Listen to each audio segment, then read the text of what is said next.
नमस्कार। टुडे उत्तराखंड में आपका बहुत बहुत स्वागत है। मैं हूं आपके साथ भावना रनौत। हमारे प्यारे राज्य उत्तराखंड से जुड़ी खबरों को देखने के लिए हमारा चैनल जरूर सब्सक्राइब करें। साथ ही आप उत्तराखंड के किस जिले से देख रहे हैं हमारे कमेंट बॉक्स में कमेंट करके जरूर बताएं। सीएम ने बैठक कर चारधाम यात्रा तैयारियों का लिया जायजा। मॉनिटरिंग के लिए कमेटी गठित करने के निर्देश। मुख्यमंत्री पुष्कर सिंह धामी ने चारधाम यात्रा 2024 की तैयारियों को लेकर अधिकारियों के साथ बैठक की, जिसमें उन्होंने यात्रा की तैयारियों एवं मॉनिटरिंग के लिए कमेटी गठित किए जाने के निर्देश दिए। गुरुवार को सचिवालय में हुई बैठक में मुख्यमंत्री ने चारों धामों में यातायात प्रबंधन के सुगम संचालन के लिए एसपी एडिशनल एसपी रैंक के अधिकारी को नियुक्त किए जाने, सभी अधिकारी एवं विभागों में आपसी समन्वय से कार्य किए जाने के निर्देश दिए। उन्होंने कहा कि बीते वर्षों की यात्रा में जो कमी एवं समस्याएं सामने आई है, उनके अनुभवों से प्लानिंग से काम कर उन समस्याओं को इस वर्ष दूर किया जाए।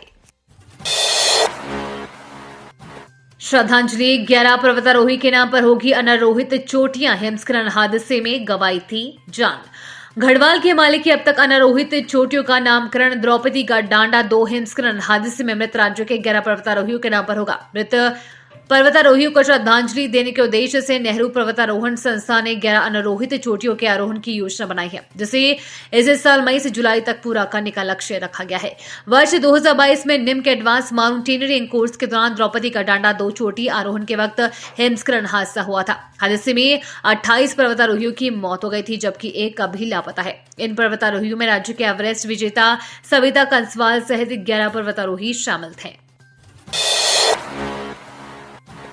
प्रदेश की पहली ड्रोन दीदी बनी 215 महिलाएं। जानिए वीरांगना कृषक उत्पादक संगठन उत्तरकाशी की कहानी। जनपद के दूरस्थ मोरी विकास खंड के 7 गांव की 215 महिलाएं प्रदेश की पहली ड्रोन दीदी बन गई हैं। कृषि विभाग और नाबार्ड की मदद से जखौल के वीरांगना कृषक उत्पादक संगठन स्वायत्त सहकारिता की महिलाओं को ड्रोन उपलब्ध करवाया गया है, जिसकी सहायता से ये महिलाएं करीब 15 किलो सेब को अपने बागीचों से सुरक्षित स्थान तक पहुंचा पाएंगी। नैनीताल का अनोखा स्कूल केवल एक बच्चे के लिए चलता है। ये विद्यालय पढ़ाने के लिए 2 टीचर, जाने क्या है वजह। आमतौर पर सरकारी विद्यालयों में शिक्षकों की कमी के कारण पढ़ाई प्रभावित होने की बात सामने आती है, पर नैनीताल जिले में एक प्राथमिक विद्यालय की तस्वीर कुछ अलग है। यहाँ एक छात्र को पढ़ाने के लिए 2 शिक्षक तैनात है। राजकीय प्राथमिक विद्यालय घुग्गू में बीते सालों में विद्यार्थियों की संख्या कम हुई है। ये संख्या कम होते होते 1 पर पहुंच गई है। यहाँ केवल 1 विद्यार्थी है, जिसकी पढ़ाई का जिम्मा 2 शिक्षकों पर है। इनमें से एक प्रधानाध्यापिका है तो दूसरी शिक्षा मित्र। इस विद्यालय में विद्यार्थियों की संख्या कम क्यों हुई है, यह बड़ा सवाल बना हुआ है। जबकि घुग्गू ग्राम सभा आसपास में सबसे बड़ी है। यहाँ 500 से अधिक की आबादी है। इस ग्राम सभा के बच्चों के लिए यही निकट का एक विद्यालय है। नड्डा 10 के बाद आ सकते हैं उत्तराखंड। 2 सीटों पर इस उम्मीदवार घोषित करेगी भाजपा। भाजपा के राष्ट्रीय अध्यक्ष जेपी नड्डा 10 मार्च के बाद उत्तराखंड का राजनीतिक दौरा कर सकते हैं। उनके 9 या 10 मार्च तक आने की संभावना जताई जा रही थी, लेकिन उनकी राजनीतिक व्यस्तता के चलते समय तय नहीं हो पाया है। माना जा रहा है कि केंद्रीय चुनाव समिति 10 मार्च तक लोकसभा चुनाव के प्रत्याशियों के चयन की प्रक्रिया में व्यस्त रहेगी, इसलिए नड्डा प्रत्याशियों की सूची फाइनल करने के बाद उत्तराखंड आएंगे। सूत्रों के मुताबिक पार्टी चाहती है कि राष्ट्रीय अध्यक्ष लोकसभा चुनाव की आचार संहिता लागू होने से पहले एक दौरा कर लें। नाबालिग यौन शोषण के दोषी को 10 साल के कठोर कारावास की सजा। उत्तराखंड के पिथौरागढ़ में नाबालिग के यौन शोषण के मामले में चमोली के युवक को दोषी पाते हुए विशेष सत्र न्यायाधीश अदालत ने 10 साल के कठोर कारावास और 75,000 रुपए जुर्माने की सजा सुनाई है। जुर्माना अदा न करने पर दोषी को 3 साल की अतिरिक्त सजा भुगतने के निर्देश दिए गए हैं। जानकारी के अनुसार नाबालिग को भगाने और उसके यौन शोषण के आरोप में चमोली जिले के कंडासर पट्टी के मटई गांव निवासी सौरभ पुरोहित के खिलाफ पिथौरागढ़ के थाना में गंभीर धाराओं 363, 366, 376 एवं यौन शोषण संरक्षण अधिनियम यानी कि पॉक्सो के तहत अभियोग पंजीकृत किया गया है। आरोपी को गिरफ्तार कर जेल भेज दिया गया है। भाजपा के लिए आसान नहीं हरिद्वार का चुनावी समय। चुनाव प्रबंधन की कड़ी परीक्षा। भाजपा प्रदेश में बेशक 5 लोकसभा सीटों पर अपनी जीत का दावा कर रही है, लेकिन हरिद्वार का चुनावी समर उसके लिए उतना आसान नहीं माना जा रहा।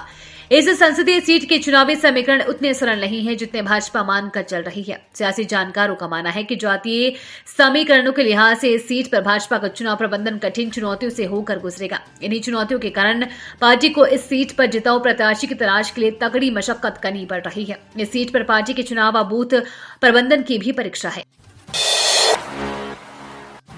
देहरादून से इन 3 शहरों के लिए शुरू हुई हवाई सेवा मात्र 1999 रुपए में कर पाएंगे योद्धा के दर्शन। उत्तराखंड के देहरादून एयरपोर्ट पर हवाई सेवाओं में लगातार विस्तार हो रहा है। अब यहां से योद्धा धाम के लिए भी सीधी हवाई सेवा उपलब्ध होगी। मुख्यमंत्री पुष्कर सिंह धामी ने एयरपोर्ट पर देहरादून से योद्धा, देहरादून से अमृतसर, देहरादून पंतनगर, वाराणसी के लिए हवाई उड़ानों का उद्घाटन किया। अयोध्या का किराया 20 मार्च तक 1999 रुपए रखा गया है। अन्य फ्लाइट के किराए में भी 2 दिन तक रियायत दी जाएगी। जॉली ग्रांट स्थित देहरादून एयरपोर्ट पर आयोजित कार्यक्रम में मुख्यमंत्री ने दीप प्रज्वलित कर और केक काटने के बाद अयोध्या के लिए शुरू हुई अलायंस एयर की पहली उड़ान का फ्लैग ऑफ किया। औली में 16 साल बाद 9 और 10 मार्च को राष्ट्रीय स्कीइंग चैंपियनशिप खिलाड़ियों को दिया निमंत्रण। औली में 9 और 10 मार्च को होने वाली राष्ट्रीय ओपन स्कीइंग चैंपियनशिप में राष्ट्रीय स्तर के स्कीइंग खिलाड़ी अपनी प्रतिभा का जोहर दिखाएंगे। औली में 16 साल बाद मार्च में राष्ट्रीय स्कीइंग प्रतियोगिता का आयोजन हो रहा है। प्रतियोगिता के लिए हिमाचल व जम्मू कश्मीर के खिलाड़ियों को निमंत्रण दिया गया है। शिक्षा विभाग के कारनामे भी अजब गजब, अपर सचिव को दे दिया उत्तराखंड बोर्ड के सचिव का काम। मामले में बोर्ड सचिव ने शिक्षा सचिव रविनाथ रामन को पत्र लिखा है। पत्र में कहा गया है कि विभाग की ओर से ये सब जानबूझकर उनके सम्मान को ठेस पहुंचाई जा रही है। उत्तराखंड विद्यालय शिक्षा परिषद की सचिव डॉक्टर नीता तिवारी ने शासन को लिखे पत्र में कहा, वर्तमान में उत्तराखंड बोर्ड की परीक्षाएं चल रही हैं। आखिरकार वन विभाग की टीम को मिली कामयाबी, दहशत का पर्याय बना गुलदार पकड़ा। देहरादून में दहशत का पर्याय बने गुलदार को पकड़ने में आखिरकार वन विभाग की टीम कामयाब हो गई। गुलदार के पकड़े जाने के बाद स्थानीय निवासियों एवं वन विभाग के अधिकारियों ने राहत की सांस ली है। मुख्यमंत्री धामी ने जनपद में बढ़ते गुलदार के हमलों के मद्देनजर वन विभाग को जल्द से जल्द गुलदार को पकड़ने के सख्त निर्देश दिए हैं।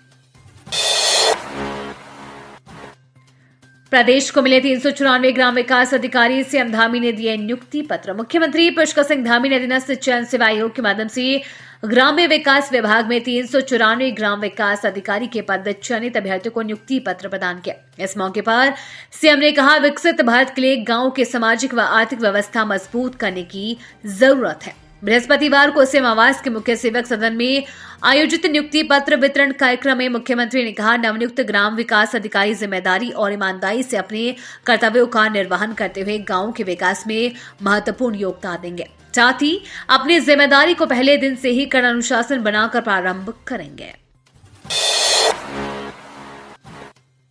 वैज्ञानिक तरीके से सुरंग बनाए, पहाड़ों को बचाएं, सिलकेरा सुरंग को लेकर बोले टनल विशेषज्ञ। सुरंग निर्माण से जुड़े विशेषज्ञों का कहना है कि वैज्ञानिक तरीके से निर्माण किया जाए तो सुरंग को हादसे से बचाया जा सकता है। सिलकेरा सुरंग में निर्माण संबंधी चूक की वजह से ही हादसा हुआ था। Himalayan society of Jio scientist की कॉन्फ्रेंस में विशेषज्ञों ने सुरंग व स्लोप निर्माण के विभिन्न पहलुओं पर अपनी बात रखी। तो ये तो थी हमारे प्यारे राज्य उत्तराखंड से जुड़ी हुई आज की खास और अहम खबरें। इसी तरह की लेटेस्ट अपडेट देखने के लिए टुडे उत्तराखंड को जरूर सब्सक्राइब करें।